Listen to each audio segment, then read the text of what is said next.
चलिए next news देखते हैं। इसमें हमको बात करनी है बीमा शक्ति योजना के बारे में। तो समाचार यह है, प्राइम मिनिस्टर लॉन्च्ड एलआईसी बीमा शक्ति योजना।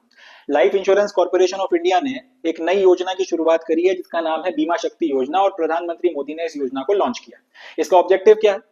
It is LIC's initiative to empower women aged between 18 to 70 years who are class 10th passed।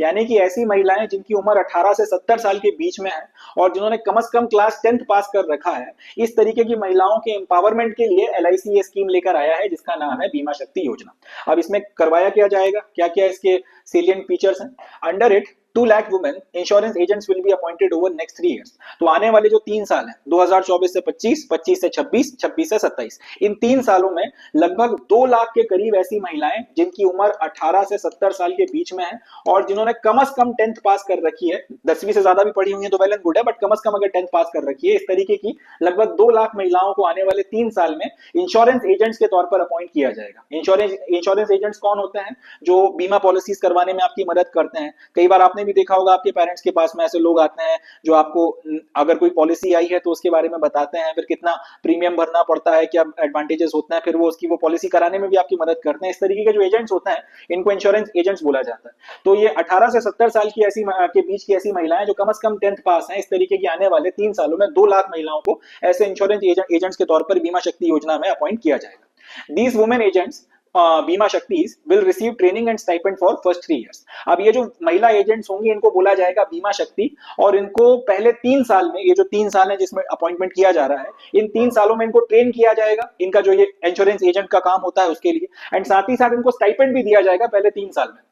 पहले 3 साल में जब इनको काम पे रखा जाएगा तो उनको कुछ महीने के महीने कुछ ना कुछ 5,000 7,000 जो भी एक अमाउंट होगा, उतनी अमाउंट में कुछ स्टाइपेंड भी जो है इनको दिया जाएगा। They will promote financial literacy and insurance awareness. अब जाहिर सी बात है, 10th पास अगर मिनिमम क्राइटेरिया रखा गया है और इतना जो है एज ग्रुप अगर कवर किया जा रहा है, इसका मतलब ये हुआ कि प्रोमिनेंटली इनका जो एरिया ऑफ ऑपरेशन रहेगा वो रूरल सेक्टर है, ग्रामीण इलाका जो है वहां पर इनको काम करना है। तो वहां पर एक तो इनको फाइनेंशियल लिटरेसी प्रमोट करनी है, लोगों के बीच में आपके बैंक से आप किस तरीके से सारा ट्रांजेक्शन करते हो, ये सारी चीजें जो है ये सब उनको सिखाना है, फ्रॉड ना हो उनसे, उससे बचने के लिए क्या क्या चीजें की जाती हैं, एक तो ये। और दूसरा, इंश्योरेंस को लेकर अवेयरनेस फैलानी है, क्योंकि आज की तारीख में भी LIC की जो पॉलिसी है या बीमा जो लेते हैं, प्रोमिनेंटली जो बीमा लिए जाते हैं, एक फसल के ऊपर जो बीमा होता है उसकी बात नहीं कर रहा, इसके अलावा जो भी आपका जो लाइफ इंश्योरेंस का बीमा हो गया, हेल्थ इंश्योरेंस हो गया, और इस तरीके के जो बीमा होते हैं वो जनरली अर्बन एरियाज में रहने वाले लोग लेते हैं। रूरल एरियाज में अभी भी अलग एक फसल का बीमा अगर हटा दिया जाए जो किसानों को कर दिया जाता है लोन देते वक्त, उसके अलावा बाकी तरीके के बीमा को लेकर अभी उतना ज्यादा अवेयरनेस नहीं है, लोग उतना ज्यादा बीमा करवाते नहीं। तो इन एजेंट्स की मदद से LIC को ये उम्मीद है कि इंश्योरेंस को लेकर जो अवेयरनेस लोगों के बीच में फैलेगी, तो उस इंश्योरेंस अवेयरनेस फैलने के चलते वहां के भी जो लोग हैं वो आपका बीमा करवाना शुरू करेंगे, और वहां पर भी जो है LIC वाले और बाकी भी जो आपके लोग हैं वो पेनिट्रेशन अपना फिर धीरे धीरे बनाना शुरू करेंगे, और इंश्योरेंस सेक्टर को ग्रो करने में भी मदद मिलेगी। रूरल पॉपुलेशन को भी जो है प्रोटेक्शन कवरेजेस वगैरह बीमा के तहत में देने में इससे सफलता अपने को मिलेगी। अब साथ ही साथ जब ये बीमा शक्ति 3 साल की अपनी ट्रेनिंग कर चुकी है, स्टाइपेंड वगैरह इनको मिल रहा है, इसके साथ ही साथ या इसके बाद में फिर ये लोग जो बीमा पॉलिसीज करवाएंगे उसके ऊपर इनको कमीशन भी मिलेगा, जो जनरली हर एजेंट को मिलता है, और इसकी मदद से फिर इनका भी जो है भला होता रहेगा। तो 2-3 चीजें एक साथ हो रही है, एक तो महिलाओं का जो है एम्पावरमेंट यहां पे करवाया जा रहा है,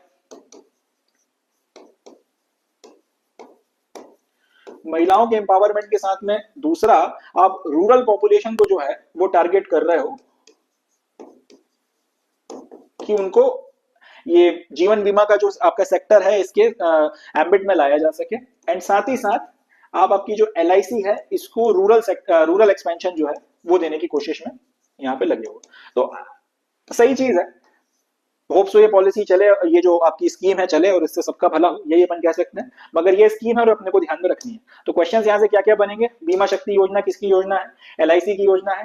किसके लिए लाई गई है? महिलाओं के लिए लाई गई है। हर तरीके की महिलाओं के लिए नहीं, 18 से 70 साल के बीच में जो कम से कम 10वीं तक पढ़ी हुई उन महिलाओं के लिए लाई गई है। इसमें क्या किया जाएगा? इनको इंश्योरेंस एजेंट्स के तौर पर, जिनको बीमा शक्ति बोला जाएगा, आने वाले 3 सालों में ऐसी 2 लाख एजेंट्स भर्ती की जाएंगी और इनको फिर ट्रेन किया जाएगा ताकि रूरल सेक्टर में फाइनेंशियल लिटरेसी एंड बीमा को लेकर जो अवेयरनेस है, इंश्योरेंस इंश्योरेंस को लेकर जो अवेयरनेस है वो ये फैला सकें, और इसके साथ ही एक तो लोगों को भी जो है बीमा के एम्बेड में लाया जा सके, रूरल सेक्टर में एलआईसी का एक्सपेंशन हो सके, और इसके लिए इनको पैसे भी दिए जाएंगे, स्टाइपेंड भी मिलेगा, और जितनी पॉलिसीज कराती हैं उसके ऊपर इनको कमीशन भी दिया जाएगा। तो सबका फायदा होगा ओवरऑल। इस पर्टिकुलर बात को ध्यान में रखते हुए ये पूरी की पूरी स्कीम जो है लाई गई है, और इसको फिर इस पर्टिकुलर ऑब्जेक्टिव के साथ में चलाया जाएगा। तो यही है, दो तीन क्वेश्चन यहाँ से बनेंगे कि एक तो कितने सालों तक में कितना अपॉइंटमेंट होने वाला है, इनको किस नाम से जाना जाएगा, क्या इनका एज ग्रुप है, और कितना जो है मिनिमम आपके एजुकेशन की और एज की क्या लिमिट रखी गई है, और कौन जो है इस स्कीम को लेकर आ रहा है। इतने कुछ क्वेश्चन यहाँ से बनकर अपने तैयार होते हैं। हाँ, मोस्ट प्रोबेबली चांसेस हैं कि जो वन डे के एग्जाम्स हैं उसी में इसमें से अपने एमसीक्यू वगैरह पूछे जाएंगे। यूपीएससी में इसमें से सवाल आने की संभावना कम है ना, तो मैं ये तो नहीं बोलूंगा कि आ ही नहीं सकता, मगर हाँ संभावना इसमें से आने की कम है। तो that's it from this news, आगे बढ़ते हैं।